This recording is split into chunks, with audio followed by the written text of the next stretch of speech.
Ladies and gentlemen, we're really excited to have with us this afternoon a fantastic speaker from HumourUs, website humourus.co.uk. It's a guy called Bill Rodgers who's worked all over the world. He's an international speaker, he's a playwright, an actor. He's one of the best speakers I've seen. He's going to make us laugh. He's dynamic, fun, interesting. Ladies and gentlemen, welcome Bill Rodgers!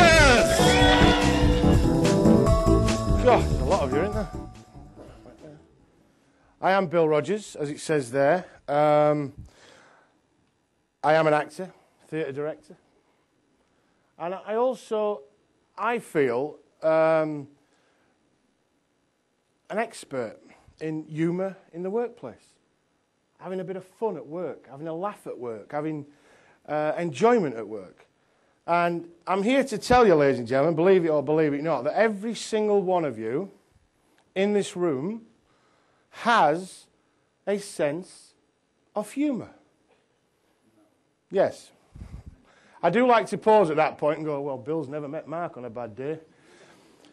But we do. We all have a sense of humour. Now, I'm going to talk about that later on. But as Mark said, I am an actor, theatre director, entrepreneur, humourologist, comedian. The CV goes on. Somebody asked me earlier, what have we just seen you in? It was The Unforgiven, which was a ITV show that was on for 3 Mondays for 3 weeks, which was just recently on. I was in that. That was the last thing I was in. But Emmerdale, Heartbeat, Coronation Street, the whole gamut, Shameless, some of you may have seen me in. And 28 years experience in that industry of entertainment, television, and what we like to call show business, because it is a business. And 28 years in the business, being nominated Villain of the Year in the British Soap Awards. I'm 2 stone overweight. I'm 5. All right, then, I'm 1.5 foot too short, all right. I have a mortgage, 2 kids, and believe me, Maxine, there are times when I welcome sexual objectification, my love. So thank you. Thank you for playing, ladies and gentlemen. My name's Bill Rodgers. Thanks very much. All right. Who is Bill Rodgers? Let me tell you.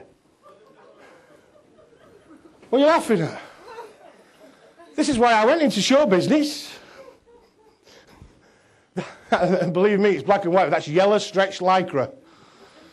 There are people in this room that I've noticed that lycra would flap on. Not me. I'm an actor. When my cue comes, call me and I will answer. My next is most fair Pyramus. Hey ho, Peter Quince. Flute the bellows mender, snout the tinker, starveling, God's my life, stolen hence and left me asleep. What's that from? Midsummer Night's Dream. Well done, mate. Character? Bottom. Bottom. Bottom works with a troupe of players that are invited to do their play at the Duke's wedding. But Bottom's not satisfied with playing his role. He wants to play everybody's role. He wants to play the lion. He wants to play the wall. He wants to play Starveling's role. He wants to play Pyramus and Thisbe, characters in the play. Not satisfied with what he's got. How many of us in our organisations think that we can do everything? It does happen, doesn't it? I'll do that. I'll do that. See, I'm a great believer that our sense of fun and sense of humour is taken away from us at a very, very early age. When we go to little school, when our mums and dads drop us off at the school gate, some of us may cry, some of us may wince, some of us may reach out for our mum to come back, and some of us, if you like me, peed themselves. Right? Now, if you do that at the age of 25 or 30, it's not, you know what I mean? But we're in little school and they allow us to play, don't they? They allow us to be the King of England. They allow us to have fun. They allow us to play with muck, sand, plasticine, whatever it is at school at the time, whatever they can afford, depending on their Ofsted report these days. Right?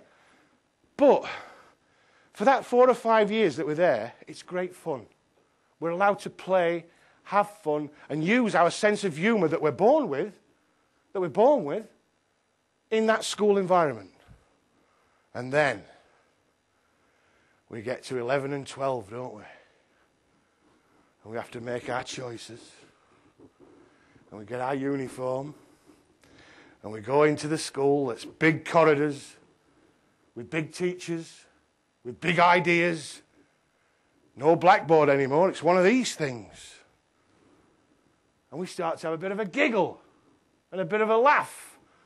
And the teacher comes up and goes, do you want to share that joke with the rest of the class? Excuse me, what's so funny about you? Take your smile off your face. You're not here to have fun, you're here to get your head down and work. And psychologically, 11 and 12-year-old kids are going, wait a minute. I've only had 6 weeks holidays in the summer, and before that I could stand here with my brush and my saucepan on my head and go, roll, Britannia, Britannia, roll the waves. That's when it starts. That's when our humour is taken away from us. And then we go through all school and that horrible time of our life, puberty, in and out of love, in and out of the chemist, for spot stuff, you know. And we do, and then we come into the workplace and it all has to be get your head down, get your work done. And that's what I'm on about with the quality of concentration. If your quality of concentration is one of, ooh, then we will get back from our friends and our colleagues in our workplaces, ooh, to yourself. But if we lighten up a bit and have a bit of fun, we can alter that dynamic within the workplace. Has anybody here ever had a bad day? It's not a rhetorical question. Yes, a bad day. Well, ladies and gentlemen, I am here to expound that myth. There is no such thing as a bad day. We all have isolated pockets of things that give us bad days. Isolated incidents like, I've just been working with Birmingham Solihull Mental Health Trust. 4,000 staff. A catchment of over 60,000 users and consumers of that system. What do you think Birmingham Mental Health Trust's major issue is right now? What do you think it might be? Depression? Close but not right. Staff turnover, very good but not right. Targets, very, very good but not right. Stress, very good. Funding, very good. Shall I tell you what it is? Teaspoons. Teaspoons. You've got the staff who've got patients and clients coming in. The first thing you do is offer someone who uses that kind of system, the psych system, a drink, because you get seriously dehydrated. Do you offer them water, coffee or tea? I'd like a coffee, please. Says the patient. Okay, I've got 2 mugs. I'm ready. I'm sorted. I've done my preparation. I go to the kettle. I've got the kettle. I've got the coffee. I've got the cups. There's no teaspoons. There's no... How many times have I told people in this organisation not to take the bloody teaspoons? I've got people waiting for coffee. There are teaspoon dealers, ladies and gentlemen, going around Birmingham. I've got some. Anybody want a teaspoon? I've got some. And those little pockets that piss us off, those little pockets that make us go, ah, if we have enough of them in the day, that's when it becomes a bad day.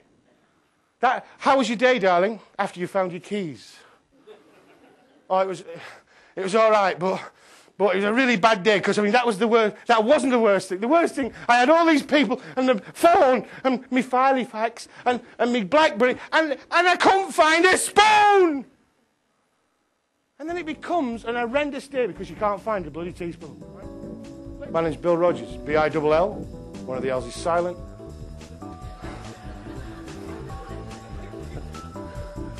R-O-D-G-E-R-S, because it's a name, not a verb. I've really enjoyed speaking to you, ladies and gentlemen. I hope you've enjoyed listening. Mark, thank you very much for inviting me, and keep it up. Cheers.